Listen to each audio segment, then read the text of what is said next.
knows how many other undiscovered cryptids still hide deep within our woods.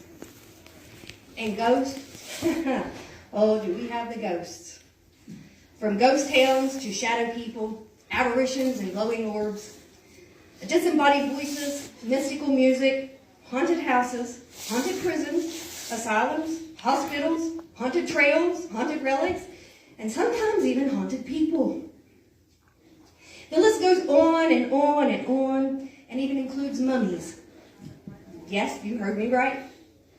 In a little town called Philippi, we have Graham Hamrick's mummies, deemed once upon a time by the National Geographic to be more impressive than the Egyptian mummies, because ours have never been wrapped, they have survived 2 soggy floods, and they still have all of their organs.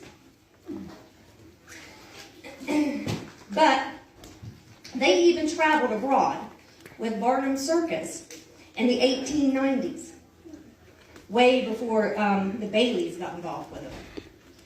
You can see a photo that I personally took, along with a poem based on the historical facts of their existence, in my book, which you can pick up out front, Mass Mayhem Maladies. Now, we are an outdoor people. We love our neighbors, woods, and all the creatures within, whether they're cute or right down creepy. West Virginia is a setting for ghastly ghost tales, creepy campfires, horrific hunting encounters, and freaky folklore, passed down from generation to generation through songs, poems, sketches, and stories that are being shared today by educated, highly talented artists, storytellers, and authors, aka proud WV Mountaineers, on all public forums for all to witness. My name is Tammy Latart, and I write under the pen name London Blue. You can find me nearly on all social media under WV London Blue. And I have brought with me 2 of my fellow authors and members of the International Horror Writers Association, as well as our newly formed HWA West Virginia chapter. But a little bit more about me. When I was a young girl, we lived in one of West Virginia's haunted houses in Dunbar. And here is something to make a note of. Not all ghosts and spirits and entities are bad or even scary. Some are simply residual hauntings, like our ghost Rocky. We lived in a split-level house, which the garage steps came up through the kitchen. Every night at midnight, Rocky would walk up the stairs, across the kitchen floor, every night. And occasionally, he would even open the fridge. Back in, mid-70s, I'm guessing he was probably to grab a beer. And then back down to his dungeon, which he called the garage, beneath our living room. I recall our 3 cousins staying the night with us one weekend. We were all lounging in the living room, sprawled out on every piece of furniture on the floor, watching what I believe was probably the Twilight Zone, because it was around midnight, obviously. And here came Rocky, up the creaky steps, slower than normal, as if he knew we had company. Through the door, across the kitchen floor, but instead of opening the fridge, he pushed the saloon-style swinging doors between the kitchen and the living room. It was like he was just being nosy to see who was there. My all-male cousins became terrified, squealing out and jumping up and yelling, "What was that?" My older brother laughed hysterically, while I, next to the youngest of them all, and the only female, flipped my hand in the air and announced, that's just our ghost Rocky. He ain't gonna hurt you." Rocky never bothered us. In fact, the night he scared our cousins was the only night he ever even touched those swinging doors.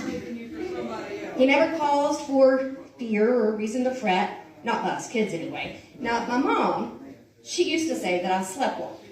And she was afraid of the shenanigans going on was actually me wandering through the house. Nice way to write off the ghost story, Mom. Was actually me wandering around the house, but it was not. She was fearful that one night I would get that door open and fall down those steep wooden steps. So my father stood me on a kitchen chair to ensure that the chain lock he installed was just out of my reach.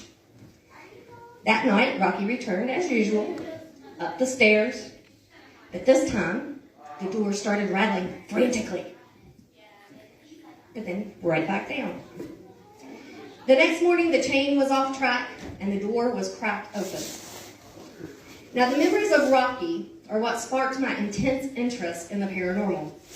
I have been, what I prefer, searching instead of hunting ghosts ever since.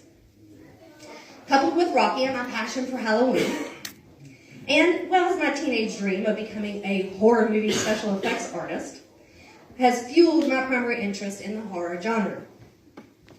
I obviously never chased that Hollywood dream of working on cool, scary movie sets, but I did practice a lot on my kids during Halloween. My grandmother used to get upset with me because I would turn my beautiful two precious princesses into a headless queen and a zombie prom queen and fun stuff like that. Speaking of horror movies, and all of us here today, I feel like West Virginia has gotten a bad rap, thanks to movies like The Wrong Turn. Not that I didn't enjoy them, but that's not who Mountaineers are. Yeah, just like everywhere else, we have our villains, and yeah, some of them people may call backwoods or hillbilly, but it is up to us to bring change to that stereotype. Show the rest of the world we are educated, we do have our teeth, and most of us do wear bras. Yeah. But that we respect our history and our spirits or ghosts who have become lost and cannot find their way. Or those that are simply still confused and going about their daily routines, possibly not even realizing they're dead, like our beloved Rocky. So why is West Virginia such a hot spot for so much activity? You can ask all the paranormal experts here today, and I'm sure they will most likely agree, that bodies of water aid in paranormal activity. So why West Virginia? We have no oceanic beachfronts. Well, besides our creeks, waterfalls, lakes, and rivers, it may have something to do with the 400 million year old ocean hidden beneath our feet. Don't believe me? Look it up. And while you're at it, check out J.Q. Dickinson's Salt Works. 7 generations have been harvesting natural salt in Malden, West Virginia, from that very ocean. But what is most amazing about our great state are our people and their strong sense of pride, strength, and perseverance. West Virginia has a rich history in Native American folklore, legends, and stories, bloody battles of wars, and battles of family disputes, accompanied by great victories. We believe in the diversity, phenomenons, science, Christianity, psychics, astrology, witchcraft, etc.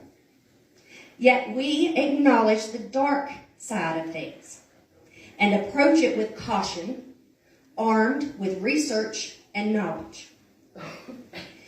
Many of these elements can be found in my upcoming book titled The Tabar, which is not out yet. So if you're not following me yet, follow me on social media, WV London Blue, for that release. But to wrap things up, before I give the stage over to the lovely, talented author and storyteller, Lindley Markham, I'll share a quick excerpt from the booklet I created exclusively for this first West Virginia Paranormal Tourism Convention. It's titled Appalachian Cryptid Tales.